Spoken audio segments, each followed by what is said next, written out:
we're going to try to give a good understanding of what the EIC tries to do and how it might connect with your priorities as a representative of regions or companies or universities. So the EIC is a deep tech innovation funding instrument. It's a flagship innovation program that tries to identify, develop, and scale up breakthrough technologies and game-changing innovation. It's one of the largest budgets envelopes in Horizon, with about 10 billion euros to fund this. And you might be familiar with this. This is kind of the Horizon Europe structure, where we have Pillar 1, which is really focused on excellent science, so science infrastructure and supporting researchers. Pillar 2 tends to be kind of mid-TRL to try to address very specific challenges in clusters. And Pillar 3 is really about entrepreneurial Europe. So here's where we are. We are about, this is about really making research and innovation reach the market. This is kind of the rationale of the Pillar 3. And this is where the EIC is housed. So this is the first thing to remember. It has a very strong commercial strand. It's a program that's very wide, so it appeals to all technology readiness levels, from the basic research up to the scale-up. So it starts with the EIC Pathfinder, which is for consortia and has grants for 3 and 4 million. This is for early research. So the idea here is to find this breakthrough excellent science and develop it. EIC transition is kind of this mid-TRL, is how do we take this technology that's been validated in the lab and make it work in a relevant setting. And finally, the accelerator, which focuses here really on the last mile of commercialization, has this grant and equity component. And the idea is that you can enter with more or less a prototype and you get to scale up. Other things that the EIC does is to provide other services. So this was kind of a bit of a diagnosis that the companies and universities that participated in EIC needed other types of support to be able to grow and take these ideas from the lab to the market, which can be very challenging. So they offer within the program mentors, coaches, access to global partnerships, connections with innovation ecosystems. There is also a platform, and they've also developed a number of EIC prizes to recognize some worthy initiatives. We won't delve too much in the accelerator services or prices today for lack of time. But of course, if you are interested in participating and so on, and you are a grantee, you can have access to all these services, which are also, of course, available online. So we discussed, I mentioned the TRL levels. This is kind of one of the first things to understand. The technology readiness levels tell us where technology is. So this is what determines what EIC program is right for an innovation. So we have TRLs 1 to 4, which are essentially within the lab. So this is more the domain of the EIC Pathfinder. We have mid-TRLs from 4 to 7, which are validating things in controlled environments. So this is the EIC transition, and TRLs 7 to 9, which are developing things in the real world. So this is the EIC accelerator. So this is more or less something that is important to understand, and it's important that applicants have, let's say, strong evidence of where they are. And this will determine to what program they can apply to. So the EIC conceptually has tried to be different. So they are looking for disruptive or breakthrough innovations. There are many types of innovations. Some are incremental. We can innovate on a product or on a process, on a service, or on a business model, but it's not really what the EIC is looking for. We could say that the EIC is looking for disruptive or breakthrough technologies. So the idea is that in the disruptive sense, those are innovations that displace or disrupt markets, so they can generate new markets, new ways of working. And the breakthrough technologies usually refer to something that has an order of magnitude more potential than current solutions. So for instance, a battery that's 10 times lighter, or even something like this can be breakthrough, but it needs to really be an innovation that creates a paradigm shift. So essentially, the breakthrough technology is typically this technology that people say it'll never work. That's not really something that's valuable. And of course, this is something that all great innovations have been confronted to. Usually at the very early stages, people don't see it. They don't see how this will work. In terms of deep tech, I mean, there are a few ways of defining deep tech, but the idea is a bit of this state-of-the-art science, which is, I'll mention in a bit, it's typically transdisciplinary, which is applied, so meets these applied solution to the real world, meets entrepreneurship. So that has the potential to grow and scale up and become a product or service. So it really needs, it's not just a researcher that gives a result. No, it needs to have, let's say, this kind of strong entrepreneurial spirit and a very concrete applied solution to a real problem. And of course, this kind of element of state-of-the-art science. And another thing that EIC looks is kind of this vision to the market. So how do you envisage the road to the market? This is something that's quite important at all levels of the EIC programs. Some overall characteristics, they have bottom-up and top-down calls. So the bottom-up you can apply with any idea that you want, pretty much. And the top-down are challenges which are defined. I will talk very briefly about these. Essentially, we are closing the 2024 work programs. We are expecting the next work program to be published in the next few months. And this work program will inform us of the challenges next year. So the challenges are quite interesting because they do have a slightly higher success rate and more limited competition. So for Pathfinder and Transition, so these are the first two, they're open to all types of organizations. Pathfinder even requires a consortium, while the Transition can be either mono-beneficiary or a consortium. However, the accelerator is really, since it's this commercialization part, it's only for sole beneficiaries.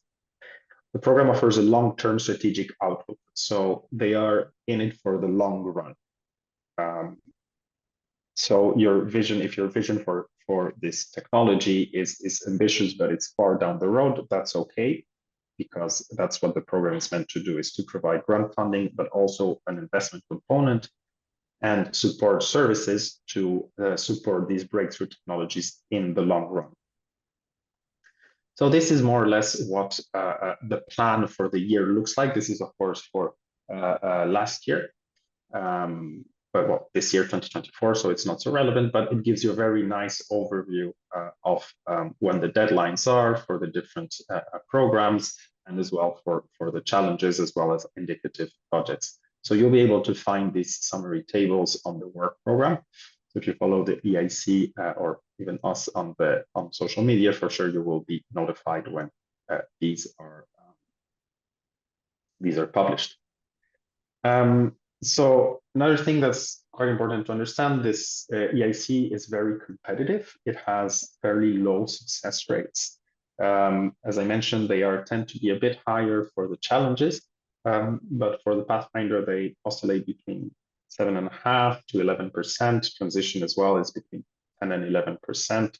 And the accelerator is the lowest, had unfortunately some significant budget cuts, which further kind of pushed this success rate down.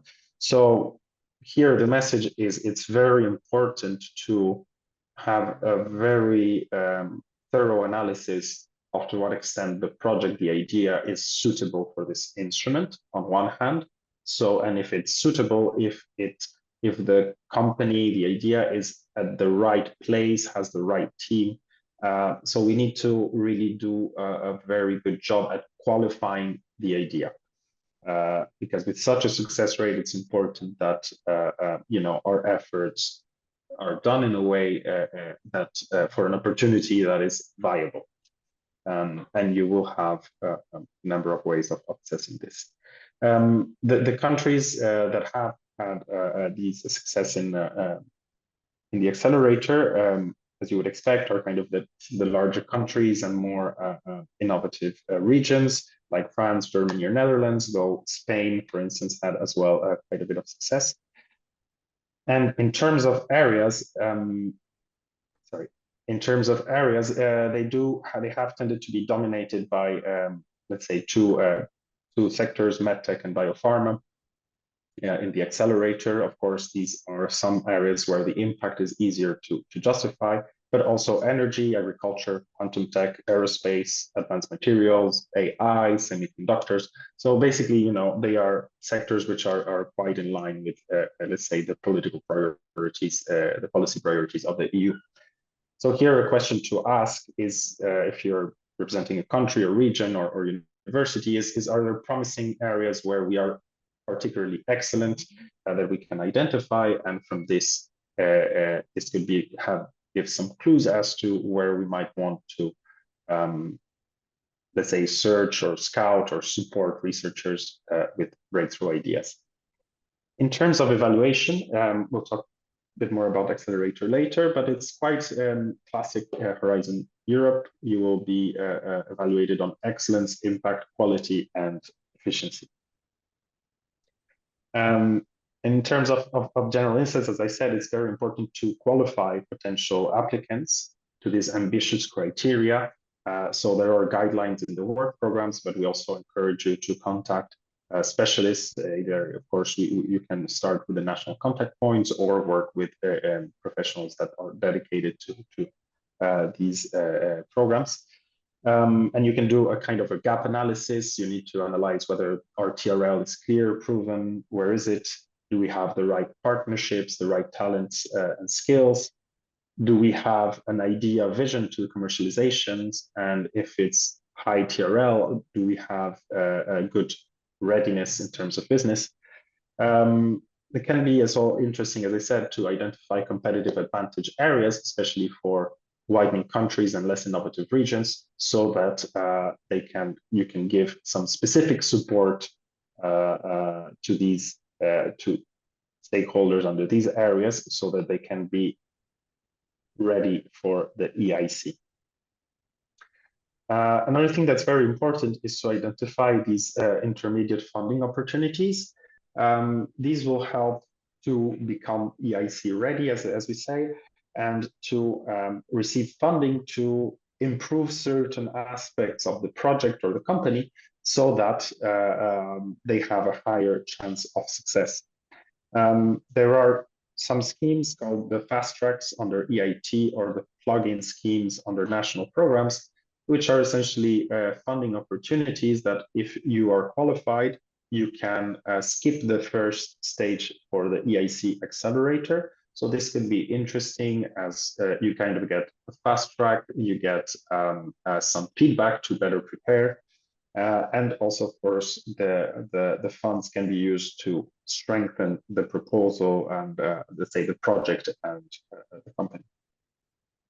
There are also some cascading funds, which also tend to focus on higher TRL, like the Spotto platform, or dedicated cascading funds, such as Venture Strive, which is managed by Accelerate. And here, this fund is very interesting because it was actually from an EIC diagnosis that widening companies were not doing so well in the accelerator. And this was kind of an intermediate grant that was supposed to help them prepare. And in fact, one of the startups supported, VCG, actually had obtained an EIC accelerator grant. And we'll hear Jon talk about it later. And of course, all the national funds can be very interesting to develop the R&D aspects, but also you might have some support funds that can help with proposal development, travel for partnerships, etc. So you need to kind of analyze the needs, and based on this, try to get these intermediate funds for those excellence ideas that you've identified. Now, very briefly, I will present the Pathfinder and let Dr. Bezzina introduce us. So it's a 3 to 4 million fund with 100% funding rate. And essentially, the idea is to bring a concept to something that's validated. It will require a consortium, usually heavily academic, of two entities, of three entities in member states and associated countries, though this can be two entities for the challenges. And here, typically, what they require is that the research is inter or transdisciplinary. So we are within new fields of practice. It's not a biology or just a computing project that will win, but it's these projects that are at the intersection not only of several disciplines but also of societal problems, policy priorities, etc., etc. So they are really looking for this collaboration across the board. We have first some gatekeepers. So these are really, you need to be sure that these criteria are fulfilled in order to apply. What they are looking for in the proposals is to have a science to technical breakthrough. So you've observed something, you have this idea, but you need to, by the end of the project, you need to show how this can be translated in a very concrete way. So you need this technical breakthrough because this is what will allow you to follow the road to commercialization. The idea is that it's a high risk, high gain approach. So if your research is very certain, it might not be the right instrument. If there is an uncertainty as to what the results will be or how this will pan out, how the technical breakthrough will pan out, that is okay. You need to be conscious about it and spell it out, but it's exactly the kind of bets that they want to do. And you need also a convincing vision to the transformational impact. So think, if this works, what will happen to society, to the economy, and so on. And essentially what they want you to show by the end of the project, of course, as I mentioned, is kind of this proof of principle. The main ideas for my future technology are feasible. Also that you take some measures for intellectual property protection, because of course, if you want to commercialize, you will need to have some sort of protection. You need to as well have excellent team and involve and empower the key actors. And of course, trying to have a gender balance in work package leaders. So these projects tend to last 36 to 60 months. The deadlines, it's expected to be in March for the open category and in October for challenges. And just to give you some examples of this year's challenges, it's, for instance, solar to X devices, solar to hydrogen, for instance, towards cement and concrete as carbon sink, et cetera, et cetera. So you'll be able to have a look at the new challenges a bit later this year. The evaluation is fully remote, so it's a long application that a jury evaluates. And typically under all EIC programs, you will find out once the full proposal is submitted up to 5 months later. Very quickly, I'm sorry, Dr. Bezzina, I'm running a minute late. Just some key considerations. It's very important to have very strong consortium and that each partner adds a lot of value. So you should think about the work packages, what you need to develop, and say who would be the best suited to lead these work packages. If I'm good but not excellent, for instance, in data analysis, I might want to have a partner that is very, very strong on this. As I said, the uncertainty of results is acceptable, but you really need to think about the potential transformational impact because this is what they are looking for. And though the pathway market doesn't need to be defined, there should be this vision. How can my research change the world? These are some just key considerations. So this Pathfinder, of course, we want to promote it with universities, researchers, technology transfer offices, and research centers. It's that technology level. And usually they would need support to connect to other universities or to build a consortium.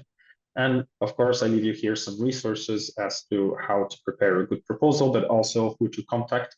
The first point of contact should be the national contact points, and we will share this after the presentation. So, Dr. Bezzina, I hand it over to you. Goncha, could you, Hi. I think you can present maybe straight away. I'm going to stop sharing. Yes. Okay. That's great. We see it. You see? Yeah. So good morning, everybody. My name is Stephanie Bezzina Wettinger, and I'm from the University of Malta. And I am the principal investigator of an EIC Pathfinder project called Target-MI, a multi-omics approach for novel drug targets, biomarkers, and risk algorithms for myocardial infarction. And we are working in collaboration with Leiden University Medical Center. So as Martin explained very well, the EIC Pathfinder grants have got these qualities. They are after high impact breakthrough technologies, cutting edge research, innovative solutions. You will hear of disruptive technologies, this high risk, high gain. It's a lot of money, 3 million euros for the EIC Pathfinder Open and 4 million for the specific challenges. So I was thinking, what does this really mean? And my biggest piece of advice to you today is dream. You have to dare to dream. And how do you dream in science? So you keep notebooks where you write your scientific ideas, paper or electronic. I keep both. I actually love to use PowerPoint, like to keep my scientific ideas there. I get slides, papers, and so on. And you have to develop your scientific thinking. So this can take years, even decades, I'd have to say in my case, to really get sharp ideas, clear ideas of these breakthroughs that Martin has talked about. And to develop these further, you have to read literature, attend conferences and meetings, discuss with colleagues and anyone who will listen, even my kids, hear a lot of this, so that you develop first your thinking. The scientific excellence in these grants is very important. It's also important to build gradually. So I'm pretty sure that the evaluators will see who are the principal investigators in this study. Do they have experience with other grants in the past? So you cannot, in my opinion, it's less likely that newcomers will be funded. So you build gradually, you gain experience with smaller grants or join others who have more experience. That, yes, so that would help. My second biggest piece of advice is dream big. What are the biggest problems in your field that you wish to solve? And write down your thoughts on ways this could be done.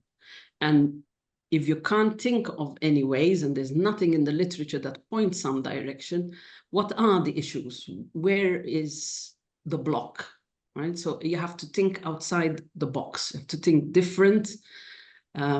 So yes, where people tell you, no, this is not possible, well, find a way, climb the wall, break through it, make a window, dig underneath it.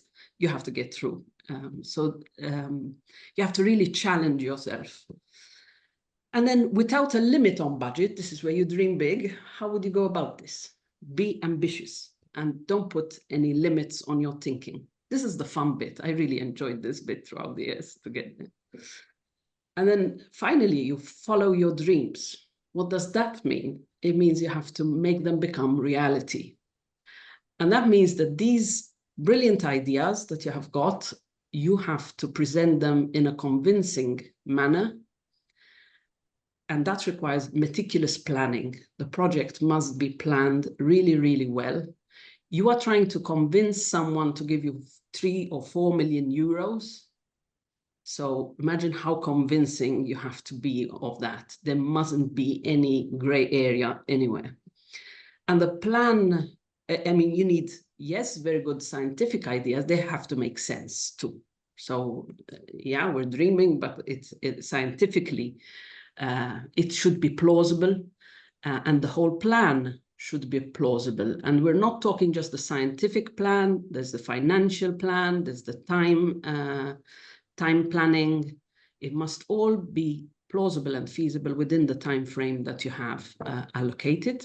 And in your proposal, you have to describe it well and in detail. You break it down. And you keep refining until you are really confident that you have covered everything. So what is it that you want to achieve? And in our case, this was on a cardiogenomics challenge. So we wanted to understand how heart attacks develop and to find ways to identify people at risk early on and to develop new therapies to prevent heart attacks. And this was all very well aligned with the scope of the cardiogenomics challenge. So you have to make sure that what you want to achieve is in line with that. Of course, here I put it in simple terms. In your proposal, you write it in scientific terms, you use the correct scientific terminology for that. In our case, we focused on a novel high throughput strategy. So the thinking behind the data analysis is completely novel. It's very different to what others are doing. And of course, we believe that is better, and we explain why in our proposal we think this approach is better. So what helped in our process? First of all, we read all the grant documentation. We clarified any terminology, what was asked for in each section. It takes time when you go through these documents the first time. It takes time to fully understand what is it they are after, what is it they are really saying. And we asked here and there and sent to national contact points or to people abroad, what does this mean? So we were really clear about what was wanted in every section. We checked eligibility because you don't want to, write all that and then find that you're not eligible. In our case, for example, they wanted groups that had high throughput sequencing data, and we had 1,000 samples sequenced at whole genome and RNA sequencing, so we were eligible. Be clear on the time frames, page limits. Allow time for signatures, especially when you have partners. You have to make sure that they have to get their approvals from their rectors or whoever's in charge. It takes time, so plan early, and you have to start early on in this process. I attended a meeting about the call and the scope that was held by the EU that gave me a lot of insight as to what they were looking for. I spoke to others who received the same or similar grants. If you can get your hands on some proposals, maybe from your institutions, even of other major grants, it really is an eye-opener. It makes you make immediately that big jump to get it at the right level. You have to pitch at the right level. I also referred to feedback from previous grant proposals, not to the EIC, because this was the first time I submitted to the EIC, but I had submitted previously to other grants like ERC or Marie Curie and so on, and these were not always successful. But then you get the feedback, and that's really good. So you get back to that, and you make sure that you've tackled every aspect that raised doubt over there. And you make things really clear to the evaluators. And you basically refine the plan till there's nothing left to criticize. We even hired a consultant. So here there were local grants for a consultant with experience in EIC grants to read through our proposal, and he gave us very good feedback. We asked for advice from the national contact point, who at that time was Martin, and he gave us good advice too. We asked our finance office to review the budget and recheck the regulations. We contacted our knowledge transfer office for the innovation and exploitations, very important in the EIC Pathfinder grants. And we actually had a table for each piece of innovation. What method of exploitation are we planning to use? Then we didn't present it as a table, but that table helped me clarify exactly what we were going to do with each outcome that we're going to have from this project.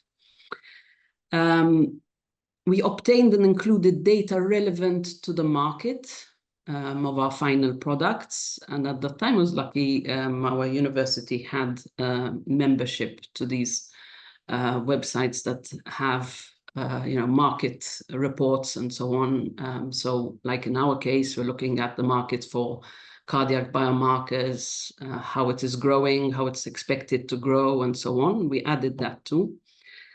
And we took a decision re partners. So here, the questions to ask here, are there parts that we don't have the skill set or the resources for? Are there potential partners that could elevate the proposal?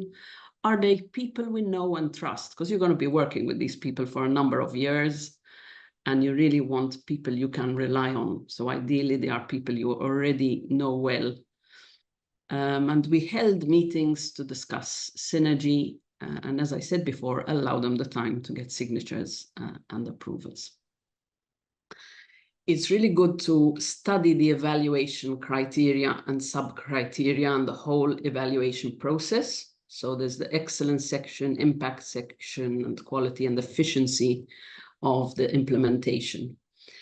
It helped me in my case to have been previously an evaluator of EU grants on the Marie Curie program. So I got many ideas there for certain sections, how to do them, how not to do them. It helps if you can, start to learn this process. About the dissemination and communication, all the EU grants nowadays have quite a hefty section on this. And what I do there is I try to see how can we reach the different audiences and different age groups, and you cover them all. Another thing that helped was to construct a table comparing our approach to that of the state of the art. So how was our proposal more innovative than the state of the art?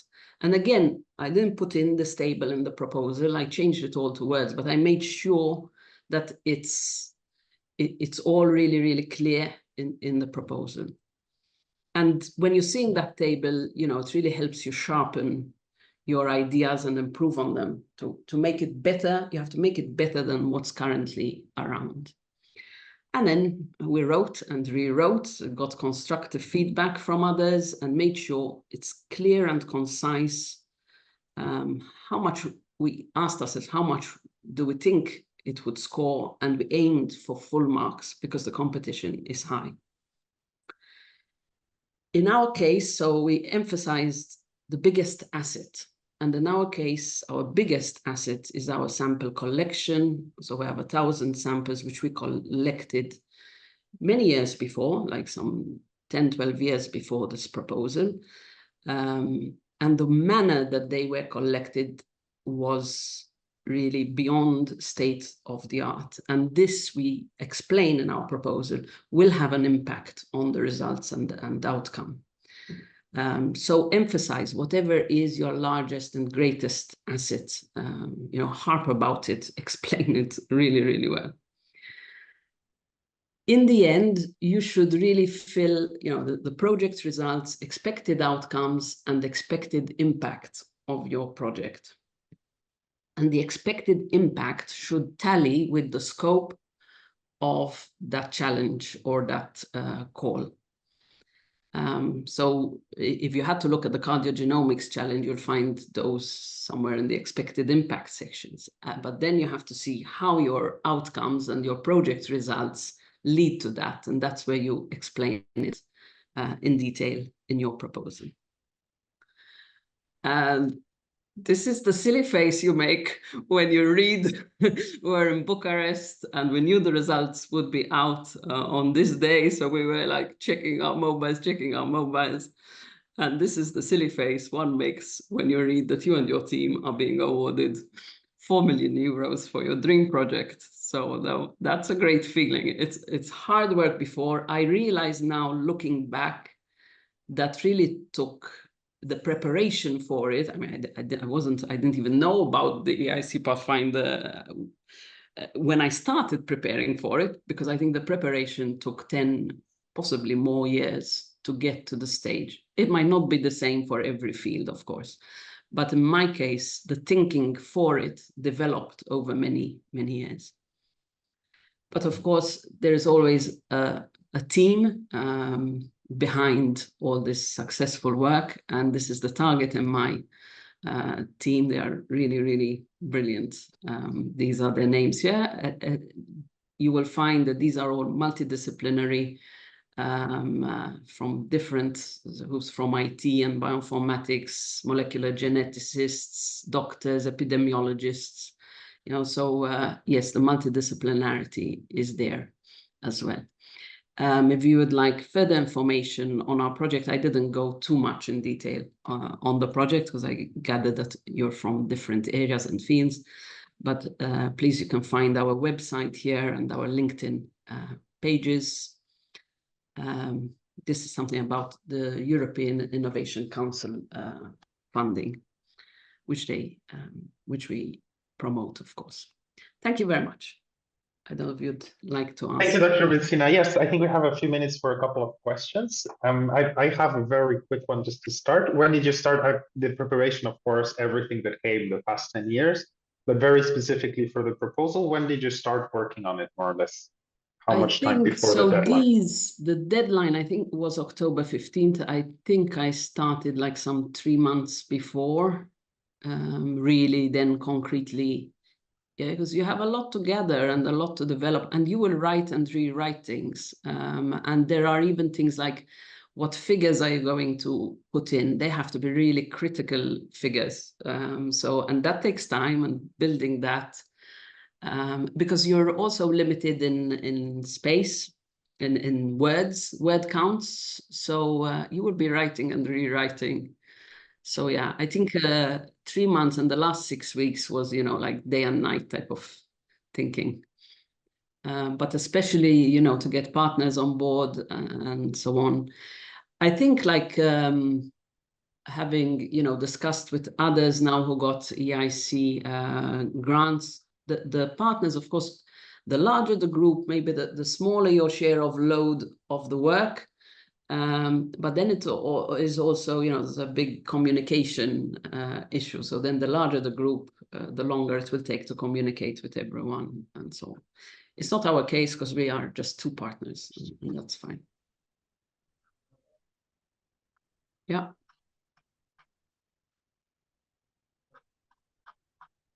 Can also tell you any questions in the chat.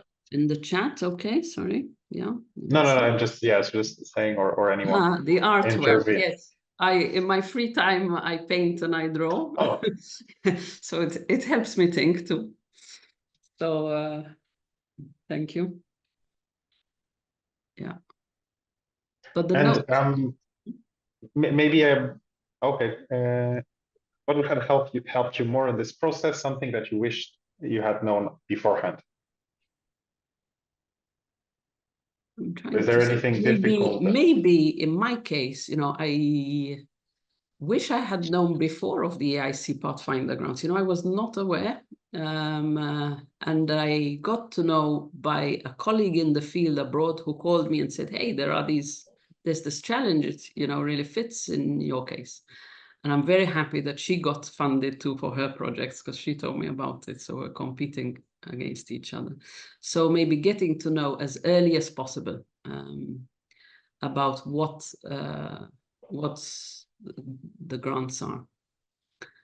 What do you think the next steps for your project are after the Pathfinder? So I hope that it will be a transition grant. I will certainly try applying for that. Or like, I don't think we would go directly, in our case, directly to commercialization. I think for our case, we're talking biomarkers, drug targets. It's going to require other funding to get to. I am realizing more and more, I'm receiving training through the EIC now on the commercialization aspect, and I'm realizing that it's a complicated part. It's not as easy as I had thought it would be. So there's a lot of preparation for that too, but we have time. We have another 4 years on the project. So this was a 5-year project, and we are preparing ourselves now for that step. How do we bring our findings then to the market, which is our goal. In my case, it's my goal because we want to make changes in the clinic. So we want changes to clinical practice. It's a very ambitious goal. it's not enough to make the scientific finding. You need the commercialization aspect, for which you need different skill sets. And yeah. Yeah, absolutely. And this is, I mean, it's particularly challenging in the medical world. It's more challenging for every project to have this path to commercialization. But with these kind of projects, it's can be particularly challenging. Yeah. Yeah. And I thought the science was the biggest challenge. So, great. Thank you very much. I know you have another meeting at 11, so I have to we'll leave. give you a few minutes. Yes. Just this is a very nice transition to the EIC transition presentation. Transition is a bit of a special program. Now our CEO, Antti, will explain a bit more. Thank you very much, Dr. Bezzina, for your intervention. It's always super nice to hear about your project and very exciting. Thank you very much. Okay, let me share my screen. Thanks a lot, Martin. There we go. All right. Hello, everyone. I'm Antti Heikkilä. I'm the CEO of A8 Venture Builder. And I'm going to tell you a little bit of our experience on the EIC transition. But before we go to the EIC transition, I just want to give you a little bit of the background where we are coming from, so you understand how do we also use these transitions and how it can actually benefit also the commercialization. So Accelerate Venture Builder is really focusing on disruptive innovation. So we are working with the top researchers in Europe and really trying to look what happens in the labs and what kind of innovations they have. And basically, we will take ownership of the commercialization. So we will do R&D activities, business development activities, and quite a lot of the commercialization boils down to really getting funding and building the team and starting the operations for really going to the market. And then in the end, of course, growth is one of the most important things that we are looking for. Next slide, please. Our model is that we enter at very early phase. So we are looking for low technology readiness level innovations where the actual application or solution hasn't been identified yet. And this activity is actually most of our activities. So we are working quite intensively with the researchers to really understand what is the value add of these innovations and how one should take these to the market, and really try to see in the first phases, usually everybody is struggling with understanding the real application. Of course, if you are in the pharma, then there is only one application and you are targeting one disease, but usually that's not the case. And you really have to understand what is happening. And during this time, one has to talk to quite a number of players in the industry, key opinion leaders, so on and so forth, so that you really understand, are you finding the problem that you are addressing? Because in the best case, of course, you should already know the problem which you are solving. But when you are getting out from the lab, usually you have to find the problem that you are solving. In our model, then we go and generate joint projects. So there is a demonstration project, and here the transition is brilliant. So how do we get to demonstrate the value of the innovation so that it really addresses the market need, and we can really think if there is a sustainability model, i.e. a business plan, basically, so that we can and should take the next steps as well. And in the next step, joint venture is one of the things that we are usually aiming for as a default model, so that the IP in the end would be parked to a joint venture, but this comes years later usually. So in the beginning, we don't even talk about it. And once we understand that, yes, there is business behind, then this is probably somewhere we are going, so that the ones who are owning the IP and who bring additional value for the commercialization establish a joint venture and then really start developing the products to the market. Next slide, please. So we are basically heading towards being a venture capitalist in the end. Who would we're not quite serious. They give me a Christmas card. Okay, please mute. Okay, so where we have the technology development arm, but also business development arm, and then in the end would also have a possibility of funding these innovations ourselves. And usually we work with the European Research Council researchers and innovations. We create these demonstration projects, and of course, deep tech startups belong to our ecosystem. We are a European Innovation Council partner, so we will provide also other companies services in this field. And of course, as I mentioned, raising funding is very important. In Malta, we are working very closely with Scienza Malta, which is part of our pipeline. So we get innovations which are born in the Maltese labs and really try to create business out of those ones as well. Next slide, please. Very important aspect of our activity is the ecosystem. Even though we concentrate on European ecosystem, we have created ecosystems also in the United States and also in the Near East, Gulf area to be specific. And we have several projects. So RInnoValleys is one of the things, one of the projects where we are creating the ecosystems, venture alliances, and also Venture Strive. Venture alliances is really for connecting innovators and academics, and Venture Strive is really an investment and growth training program. So we are investing European Innovation Council funding for companies to get to the next steps. And in our ecosystem, research and universities are, of course, one of the key in the pipeline, and then investors and pilot clients like corporations are very much of interest to us. And we are, of course, we are a Maltese company with 10 people. We can't be everywhere, and that's why we have created an expert network, which has 40 plus experts at the moment. Next slide, please.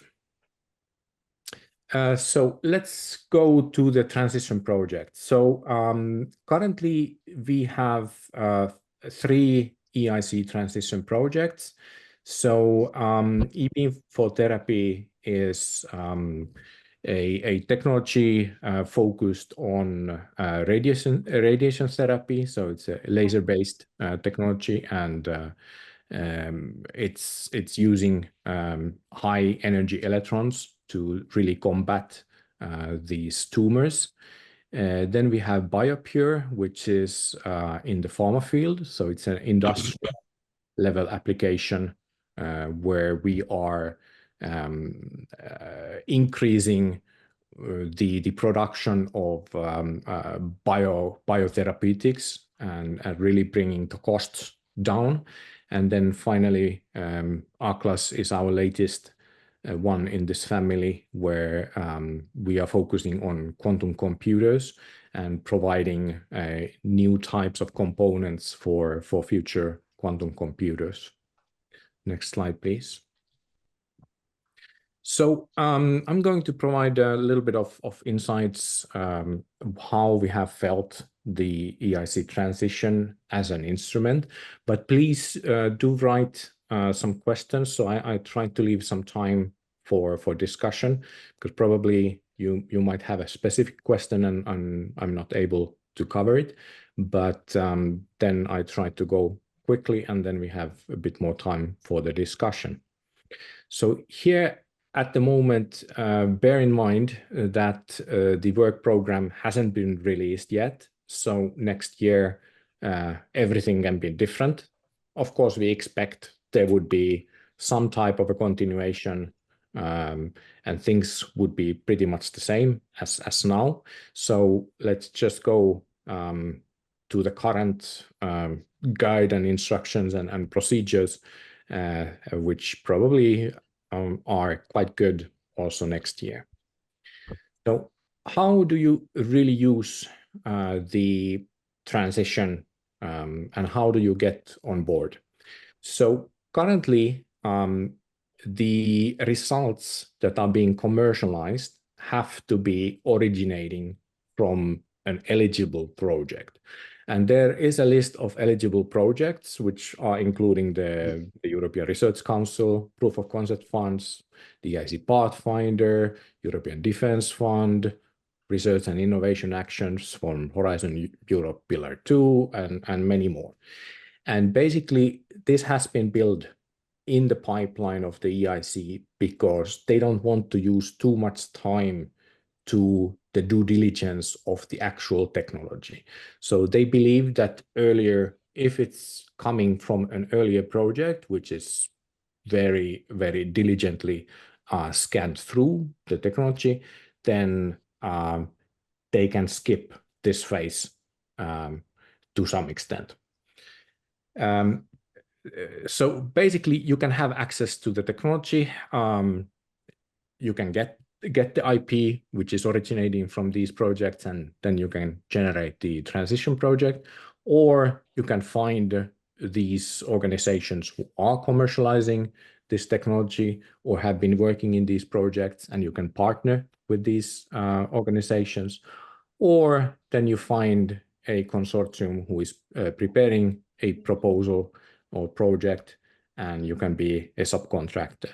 But being a subcontractor in these types of projects is probably not very good place to be, because your budget probably is very limited, as you can't be all player. You will get quite low mark if there is a high budget for a subcontractor.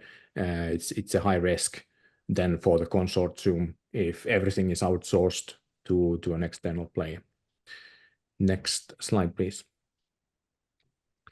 Okay, you can find partnership opportunities in many places. Let's not go into details, but the EIC usually has always this work program info day, which is telling you the opportunities, how to get on board of the projects. And 2024 work program happened the day EIC day happened in December, so you can check this information from there. Next slide, please. So transition projects, usually they start from technology readiness level 3 or 4, and then they end at the demonstration project with an elevated technology readiness level 5 or 6, and will develop a commercialization strategy. And this transition project is not a technology development project. It's not an ERC project. It's not a research project. It's very much a project which demonstrates the technology in a relevant environment. So it has the technology track, and then it has also the business track. Next slide, please. If we take a look at the projects, how they are in terms of the technology development and the business part, then you would be safe to say that, okay, 50-50 or 60-40 would be there in majority. Of course, if you put 50% of the budget to the commercialization or really the business development, that might raise eyebrows. But really the focus on the activities itself is quite relevant. So you have to be very much on showing how the project really improves the commercialization. So it already has to have quite good understanding of the commercial potential and also the business case behind. So Sure.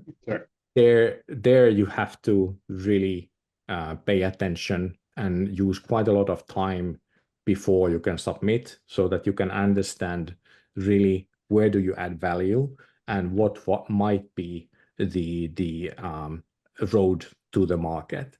So talking to various potential clients is quite essential, and including these clients in the actual project to whom you are demonstrating, that would be really a sweet spot project, so that you have already contact networks, and the contact networks have provided you some requirements that they want to see. And if you achieve these, then they might be your pilot clients. And that would increase the credibility of the proposal. The technology readiness level, it was mentioned that 3 or 4 would be a good starting point. What we have seen is it has to be clear, really clear, and in most cases, it should be 4. So if you are at 3, you do not necessarily understand where your technology is fitting and how does it translate into a business case. So 4 is easier, but of course, there are cases where you are combining 2 different technologies together in order to go to the next level. And in these cases, it's probably already lower the technology readiness level because it hasn't been necessarily demonstrated yet. Next slide, please. So they say in European Innovation Council, when they have really analyzed their own instrument, that okay, give a clear view on the technology readiness level and show it in the proposal. And the technological risks are one of the things that you have to also provide. During the evaluation, the actual underlying mechanism, of course, you have to provide it and really show where is the competitive value of the technology, but it's not evaluated as such. Of course, it needs to be there, but really the risks for taking the technology to the next step so that you are providing a solution is something that you really need to consider. Of course, once you are done with the transition, they expect you to apply for the accelerator as well. So this is part of the European Innovation Council pipeline. So first Pathfinder, then transition, and finally the EIC accelerator. Next slide, please. So when you are considering applying, basically you have to ask yourself, technology is ready at this moment, and usually this is where shortfalls are happening. Very often we are facing this situation where the technology is just like, okay, in order to get to the demonstration level, how far? And basically in the transition, which is 3-year project, you have to get to quite elevated state. So have you demonstrated the capacity and the performance of the technology already at a sufficient state? And then 2 other very important aspects, the current business environment. How do you see the benefits of your solution against the competition, and how do you create the business case, and how the team is really supporting the commercialization? These are the key elements when a proposal is created. Next slide, please. If you take a look at statistics, basically, there is quite good chance of getting funding. And Martin, if you can go to the next one, there is last time the transition call was on, then the success rates in the open transition were 7%, and when there were challenges, the success rate was 16%. Okay, these success rates I calculated myself. The official ones are a bit higher because they don't take into account the ineligible proposals. But the moral of the story here is that if you find a challenge that fits your case, then definitely you should apply because you have a very good chance. Next slide, please. When you are building the project, usually we are facing a situation where all the friends need to come on board of the project, and this is where the problems start to happen. So if we are talking to an organization, they say that, yeah, we want to get our neighbors involved as well, and they are coming from the same country.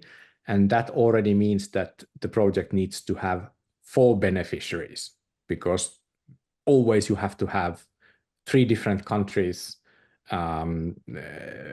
if you have many beneficiaries on board. Of course, you can be only alone and be one of the beneficiaries submitting the project. In such a case, I would rather see a proposal coming from a commercial entity. So as a matter of fact, they did a statistics check, I think 1 or 2 years back, where they saw that maybe 40% of the cases were submitted by a startup. So the IP was already transferred to a startup, which then submitted the proposal. And I think this is a quite good indication what they are looking for. So really a consortium, which would be then submitting to the evaluation and would be able to also commercialize it. Next slide, please. Go proposals usually have perfect team. The innovation is novel and it's going to disrupt the innovation.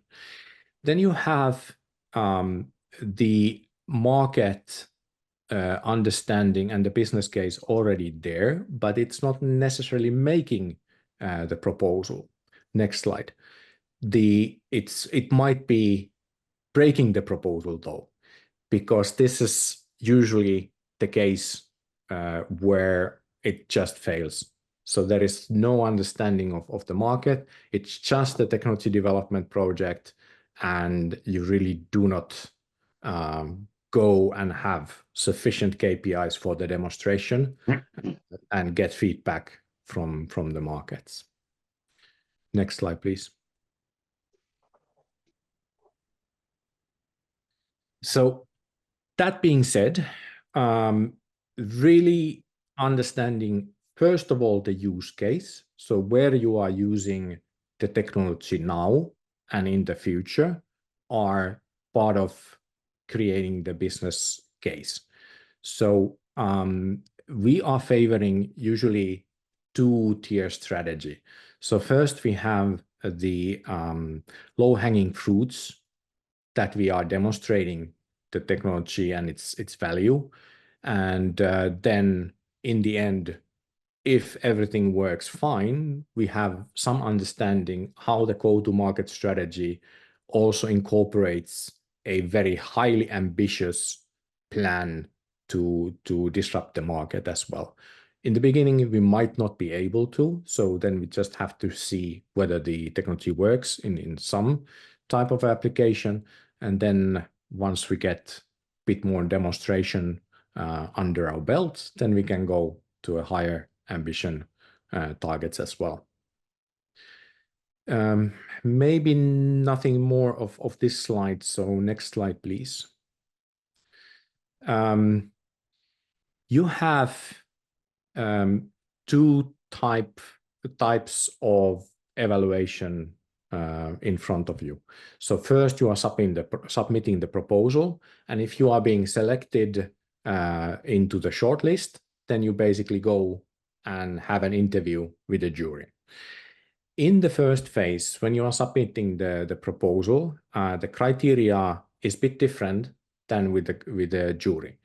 So here, when the proposal is being created, as mentioned before, the understanding really the use case is actually the core.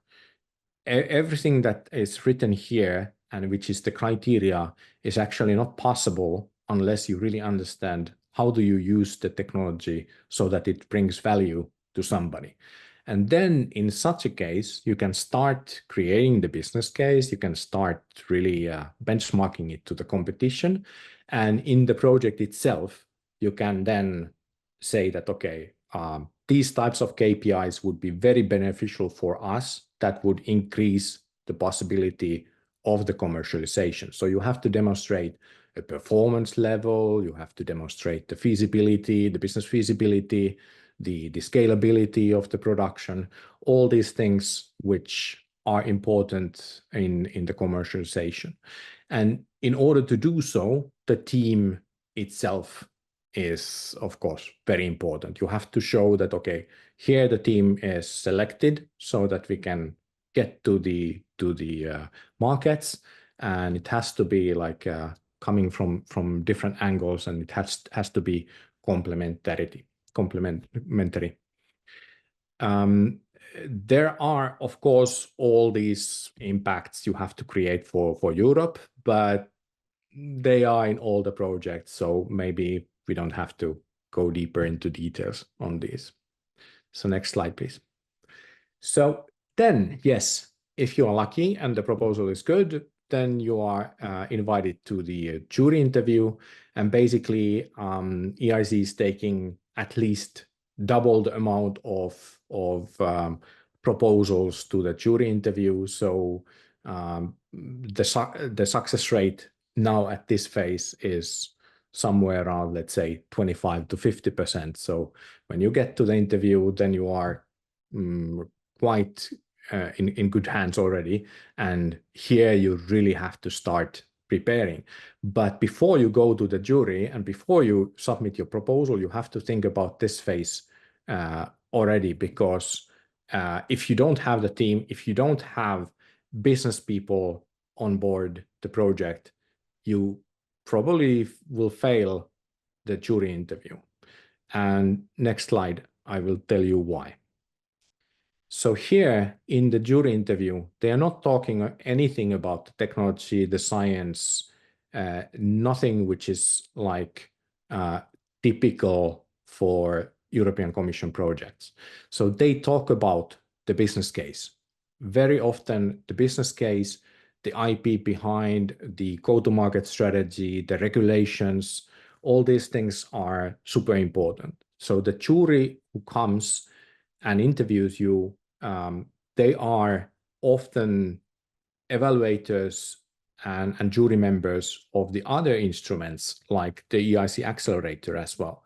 And these guys are used to be quite demanding, and they really have to understand whether you have what it takes to get to the market and whether you have really the right team to go there. We could go to the next slide as well. So very often the questions are just revolving around the business case and the team. And even though European Innovation Council says that there is questions about your science and technology, I've been, and our team has been in half a dozen interviews, and never they asked anything about the actual technology. If you are unlucky, there is some evaluator which is exactly coming from your domain and really understands your technology and tries to see if there is a reason to fail you. And that person might ask some questions about the technology. So if you have somebody to present the case, which is not business oriented person, that might not be the best strategy. So it should be somebody who is dynamic, understands how do you take the innovation to the market, what is the added value, and so on and so forth. So the actual innovator might not be the best one to get you through the interview. Next slide, please.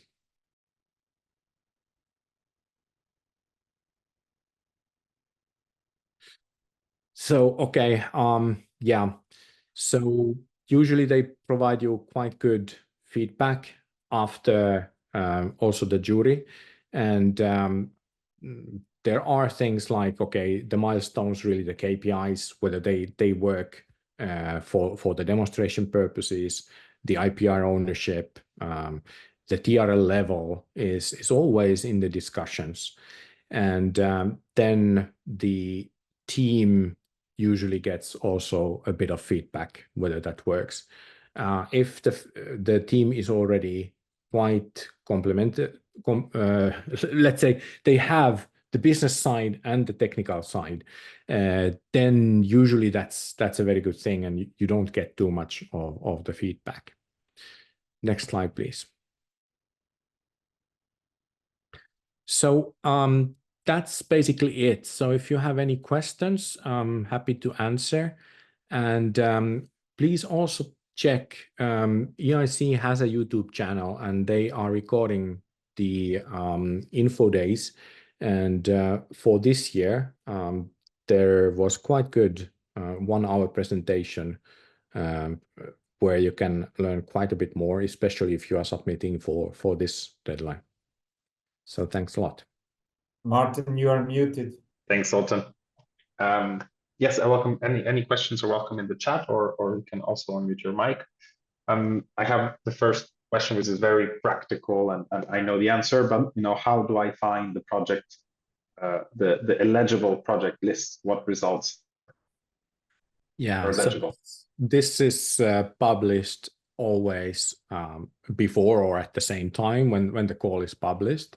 And it's easy to find. So funding and tenders portal usually gives you the link to the list.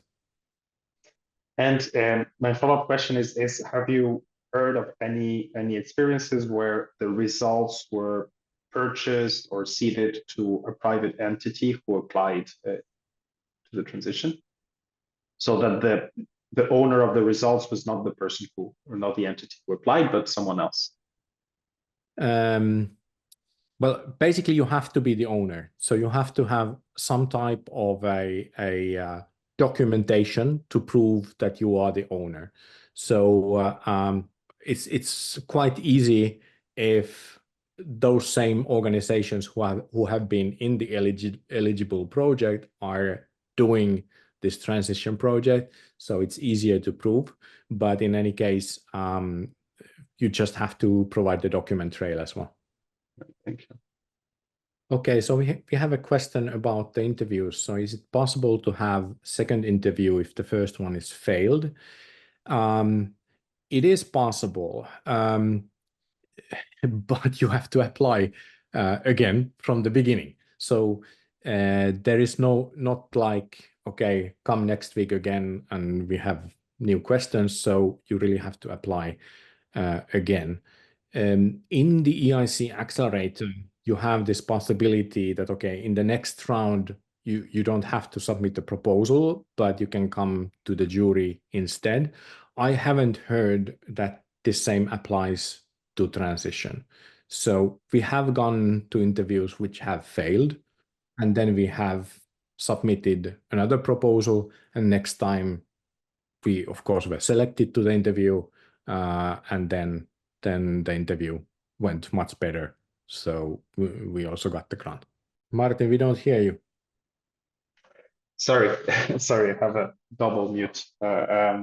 Yes, so we'll take the break. We'll be back in let's say 8 minutes by 11:30. Thank you very much.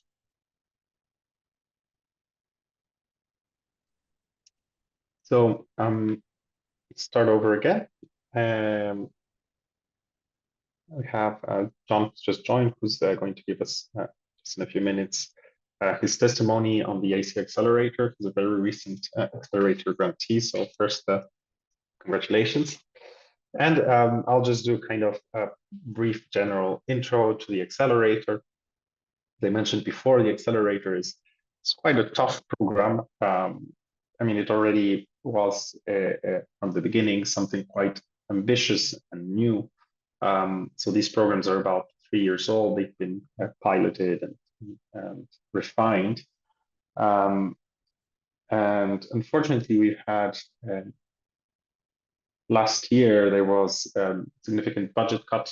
And this is one of the reasons that you saw, let's say, such a low success rate, because well, it was always a very competitive program, but unfortunately, these kind of budget reallocations meant that the budget was reduced by some 40%. So this has made it tougher, and of course, all the different member states are kind of pushing for there to be more funding allocated and try to improve the performance of the program. That being said, it's a very attractive program because it's really focused on this commercialization aspects, the high TRLs. There are, in fact, we could say 2 main programs under Horizon that promote these technology readiness level, these startups and SMEs at this stage, and one of which are the EIT, European Institute for Innovation and Technology, which have a thematic focus like health and climate change, and they tend to be more limited.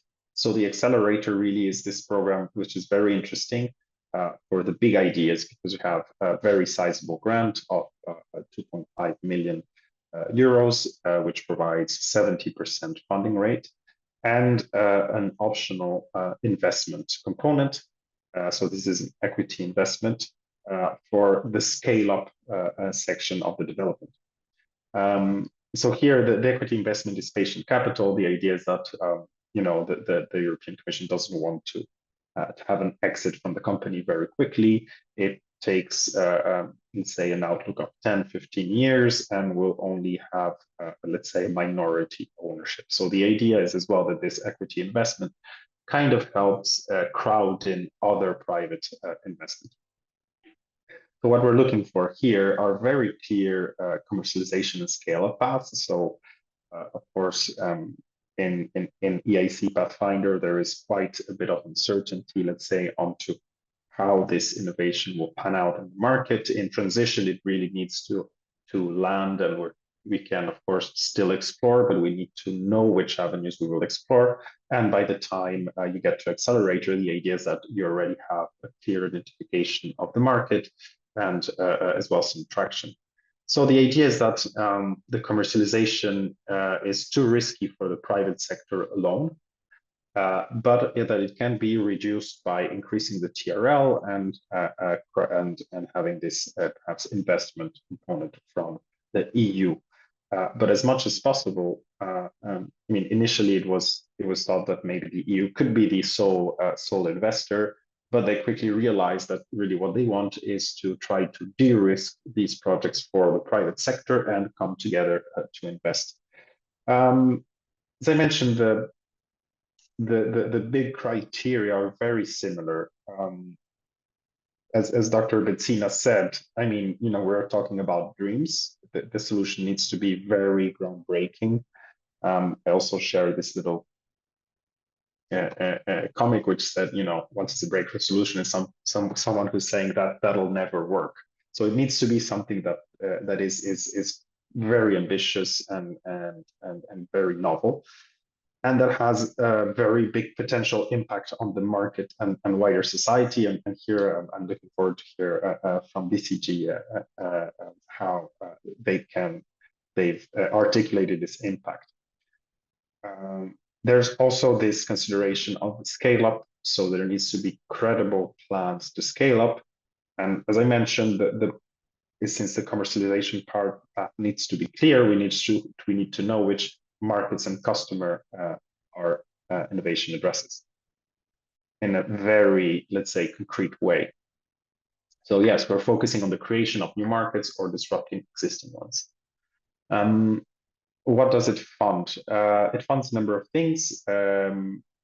Typically, the grant will fund these activities, like the demonstration of the technology in a relevant environment, prototyping and system-level demonstrations, R&D and testing for standardization or regulatory requirements, IP management, and marketing approval. Other types of activities which are more linked to the scale-up or the actual production and so on, they cannot be funded by the grant component. So you can actually request the investment component to fund these activities. So the investment is actually quite flexible. It goes from 500,000 to 15 million. And beyond being, let's say, having this long-term outlook, another important thing to understand is that the Commission is looking for minority ownership. So they will not own more than 20%, 25%, I think is the official limit, but they will try to have a very minority share of the company ownership, because the idea, as I said, is to bring in other investors. So this is something that you should have on your plate as well. I'll just mention this again very briefly. The evaluation criteria are slightly different. So if you look, if you go into the work program and you look at the details of what they look under excellence and impact, this is it's slightly different for Pathfinder, Transition, and Accelerator, but broadly it's the same criteria. Here, the new criteria is the level of risk implementation and need for EU support. So you might have the best idea in the world, but if it's not very risky and it's very clear that your market, that the market has a demand and you already have, you're already mobilizing customers, well, it's not really the right instrument. An example I can use for this is, for instance, there is this startup that had Doctissimo, it's called in France. Basically, it helps you have medical appointments and interact with the doctors and even through with social security parameters very easily. So this is something that was picked up by the private sector and they were able to raise and scale up. So the idea might be groundbreaking, it might be very impactful, it may have excellent science behind it, but if it's not risky and you can mobilize the needed support to the private sector, then this is not the right instrument. You need to show how there is some uncertainty and you need this support to be able to gain traction. And of course, here, as Antti was mentioning in the transition interview, there will be quite a lot of focus on commercialization, on how strong the team is in this aspect. And this, of course, becomes only more important here at the accelerator level because it's, you're already running a commercial company. You need to be able to have this kind of business profile within the team, as well as the technical excellence.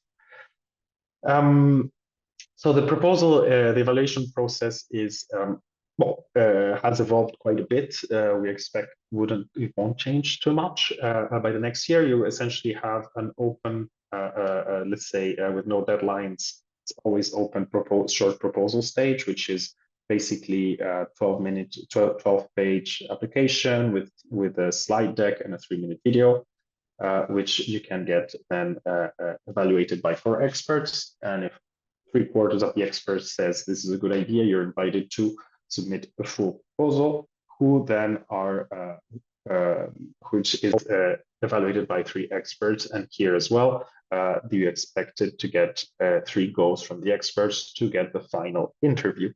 If you have 1 no-go, you can resubmit a full proposal, so you don't have to start from the start, and you get feedback, so you can, of course, as well address the issues that were raised.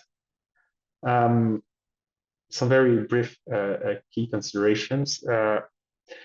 So you need to qualify the potential applicants. So if you're supporting people who want to apply, you really need to make sure that they have a good fit, because they are difficult proposals. So you don't want to spend time for programs that are not fit, that are not really right. You also have a limited times that you can reapply. You can only reapply 3 times at any stage under accelerator. It can be useful to have a fail because you get feedback, but you have to be careful how you use them. And again, I insist the importance of identifying intermediate funding mechanisms like EIT, national programs, or cascade funding, because this can help the startup develop these weaker spots that might be that they need to improve the TRL or the business or investment readiness levels, or even strengthening the team. The path to market needs to be very clear. Basically, you're pitching to an investor at the end of the day. Okay, it's an investor that has some different criteria, but it is an investor. And again, I kind of want to insist on this notion of risk. If it's not risky, it's not really right. So there needs to be some uncertainty. You need to understand that there are some risks. You need to lay them out, but that your plan is convincing. You have mitigation measures. You're going to do things to overcome these challenges. So very important here is as I said, that the technical excellence still needs to be there because this is about excellent science. But also you need to show the commercial competence. And this is something for deep tech startups, especially if it's the original team, the researchers that are leading this, they are not always have the right business skills. So of course, you will need to work on this and show that you've worked on this. If you don't have, for instance, specific commercial competence, then you need to show that you're developing it, or that you will bring someone who has this expertise. As much as possible, you need to demonstrate some sort of traction. So support or interest documents from potential clients, even contracts, commitments to invest, etc. If you have zero traction, it can be very hard to make a convincing case because you're already supposed to be demonstrating. Let's say you already have a prototype, you already have something that works. So you need to be able to show interest of your potential customers. And you need to, of course, highlight the innovative aspect and disruption potential. And again, as in any program from the EU, do visit the YouTube channels. There are a lot of examples, a lot of tips, but also the national contact points who are, let's say, it's their role to orient you. And of course, don't forget as well to review the official pages and the frequently asked questions, as a lot of them have already been asked. So we're running just a couple of minutes late, so I'll hand over to Jon. Yes, perfect. Can you hear me? All right, perfect. So yeah, you can move a bit further. Yeah. So hello everyone. My name is Jon Goriup, and I'm one of the co-founders and CEO at VCG.AI. We are, as a company, we're based in Germany, in Stuttgart, and are mostly, let's say, focused on the circular economy topics by using AI and advanced data analytics to figure out what is the most optimal way to turn waste and byproducts coming from any industrial process into value, and to find the right, let's say, local connections with other industries to actually use those residuals in a better way. And so we recently got the EIC. We are now in the process of getting the contract and everything done, because we were part of this March cutoff earlier this year, with the interview in June, and got the green light in July.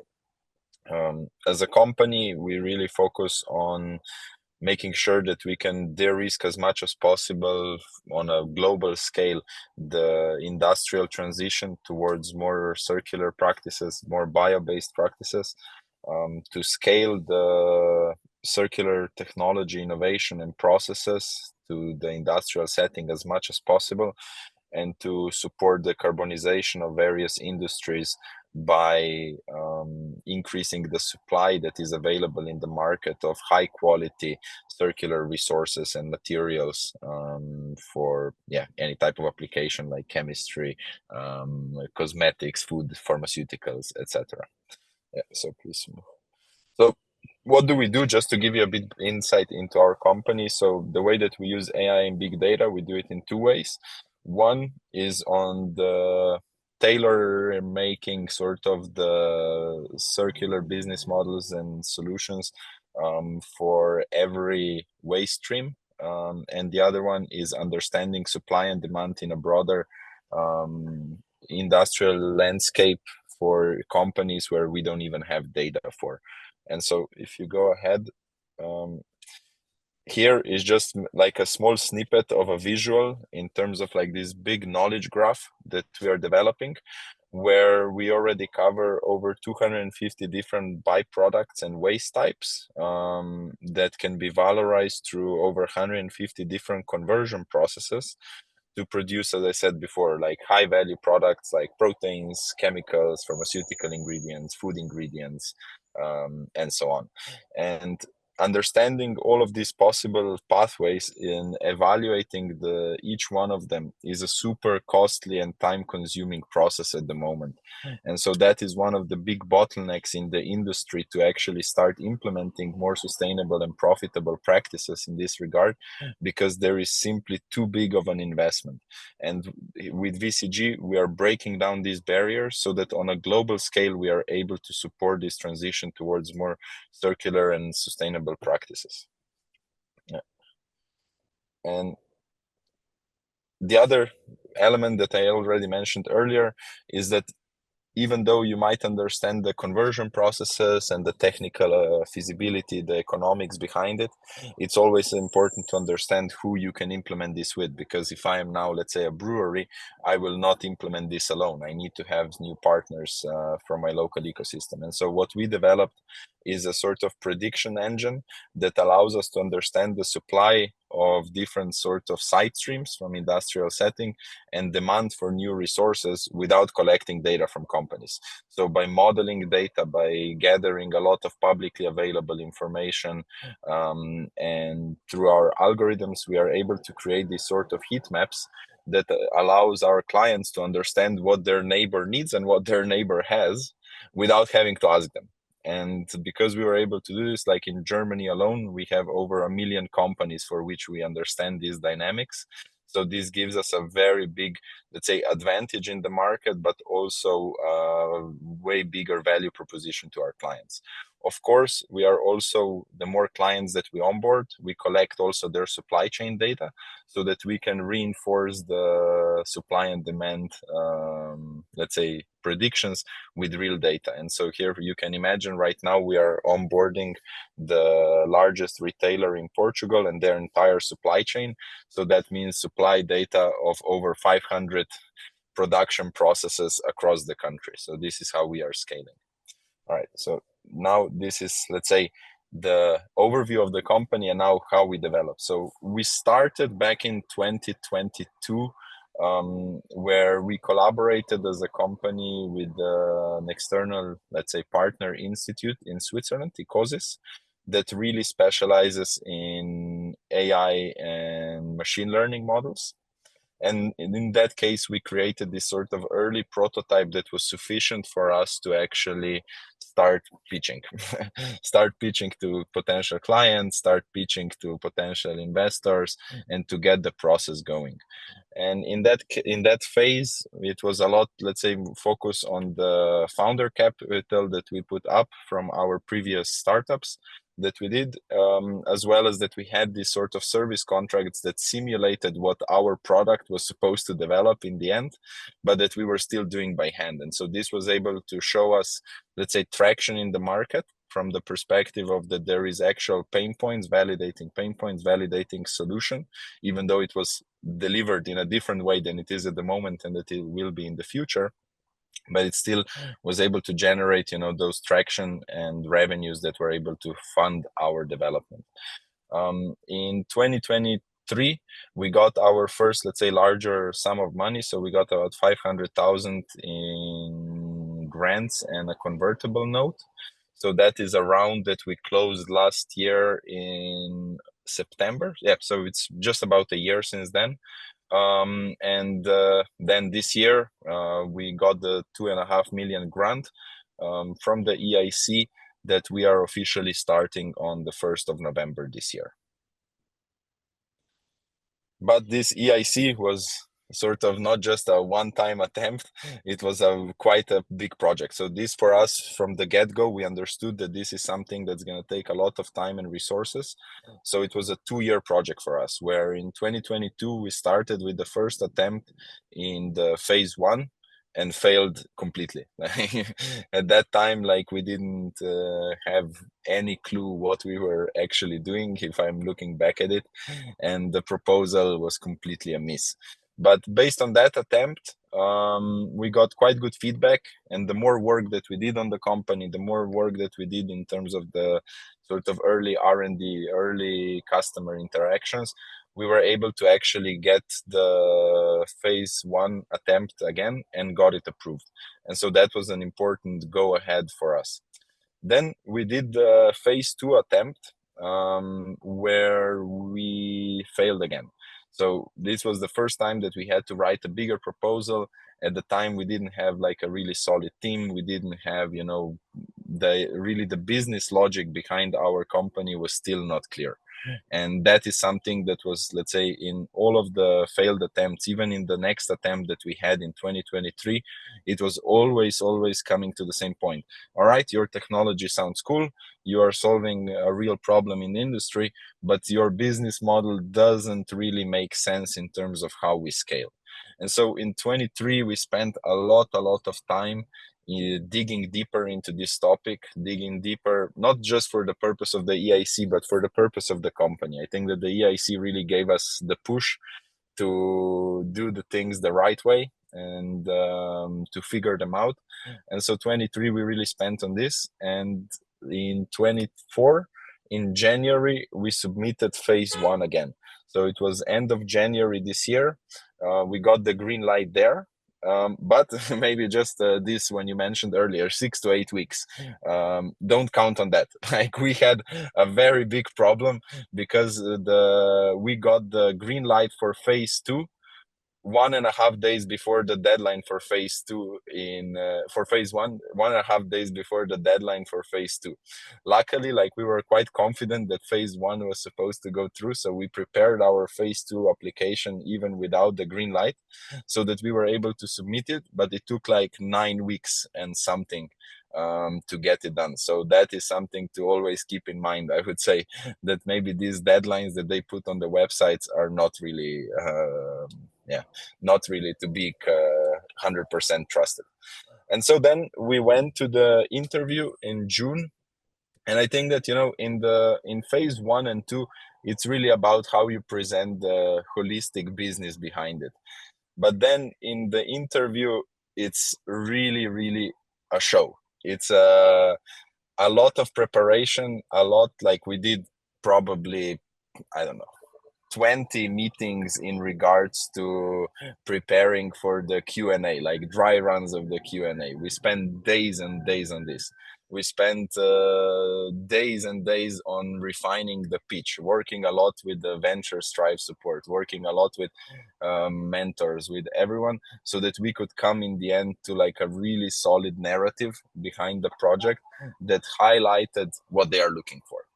And the interview itself, you know, was actually, it went very well. It's a super well organized process in Brussels, where you get like I think it's 10-minute slot for the pitch, and then it's 20 or 25 minutes of Q&A, where you have about 5 jury members, if I remember correct, or 6, asking you questions. And it's like, you can predict some of the questions. You need to tailor the pitch so that you leave the open questions where you are strong, and try to adjust the pitch in a way that they don't start asking questions where you are weak.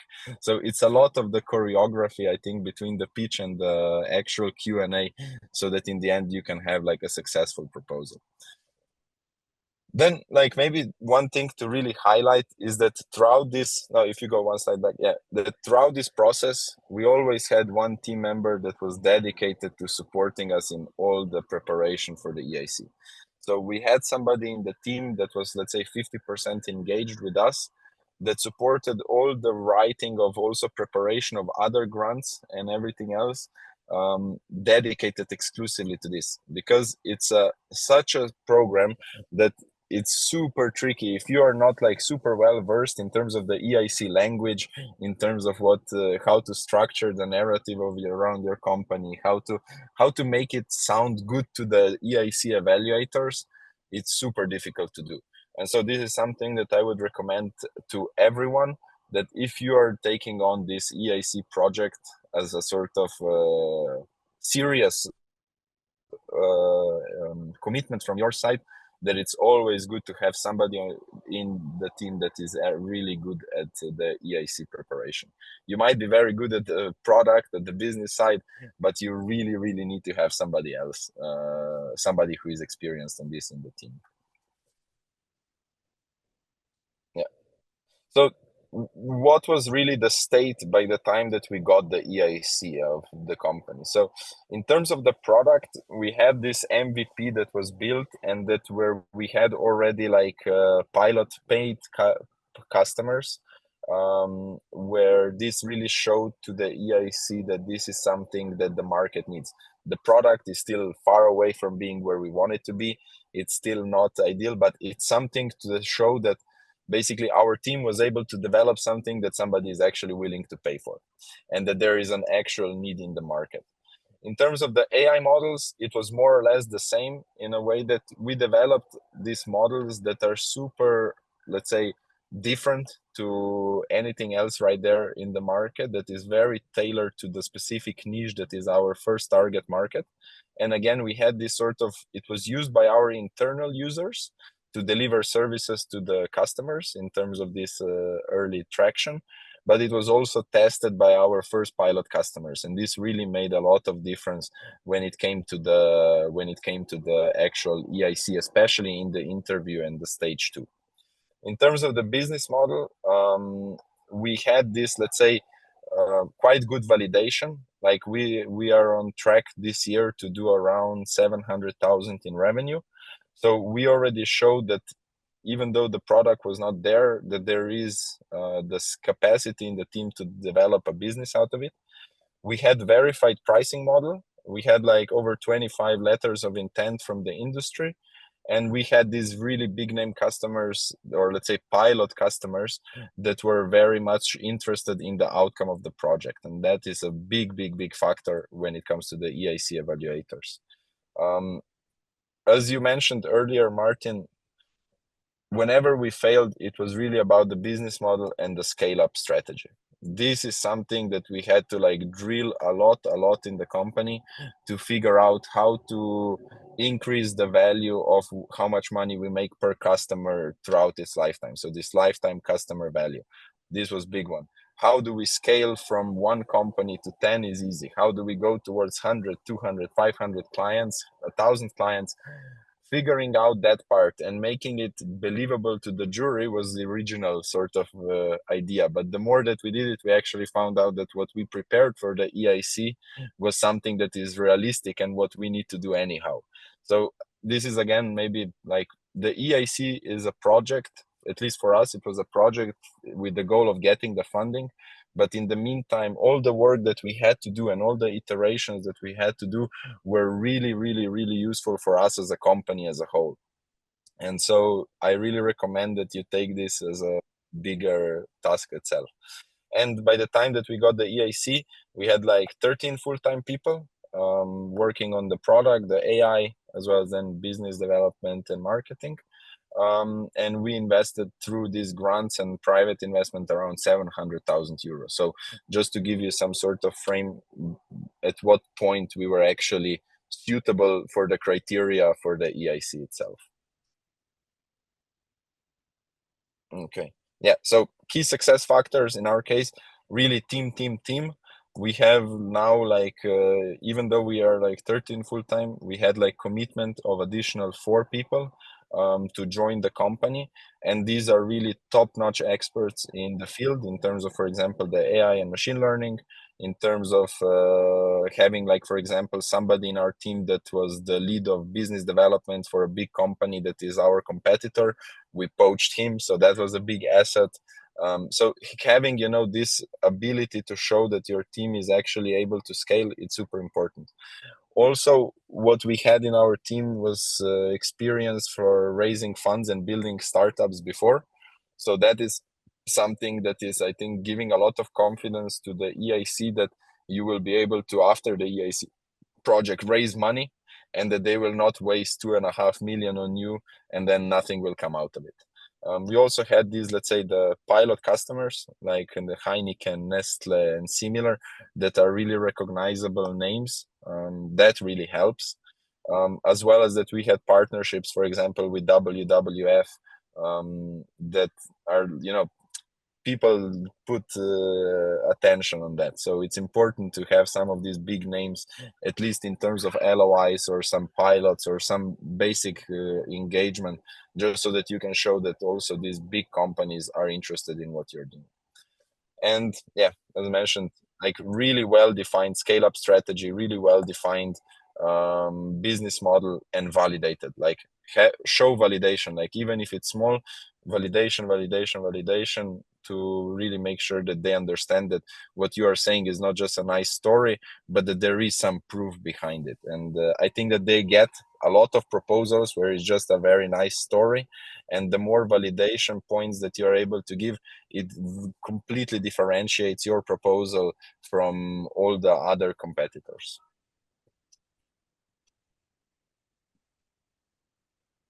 Yeah, so that's more or less like my input in terms of our EIC journey. Like here, you can also reach out to me, like I put my email here, and this is my name also on LinkedIn. So if you want to, we can also, I can share with you some more information then privately about the process and how we did it. But yeah, thanks. Thanks very much, Jon. Super interesting. Thank you very much. We have time for maybe 1 or 2 questions if anyone has. Sure. I mean, for me, it's really. I mean, it's more of a comment, but you know, fundraising is a job. So yes, absolutely. If there is this, you know, of course, there are some ideas that can get traction and revenue, but if you're in this, you know, kind of deep tech sector, it becomes very important to identify the public funding opportunities, not, you know, even EIC, but even outside of EIC. And EIC here, it's kind of a full-time job. I mean, you know, it's for sure it's half of one person's time to just work on it. And I think you were in 2022, I think the proposal was still 150 pages long. Now, but even phase two now is 100 something. When you add it all up, it's still a huge proposal. Yeah. And it's for us, like we would have never done it alone. It was I mean, we would never done it if it was only me and my co-founders work to do it. Impossible, because it's so complex and so much work that you then lose. I mean, we got it because we had somebody work on the proposal, and because we were able to devote time to actually making progress on the company that would actually make sense to the proposal improvements in the next phase, you know.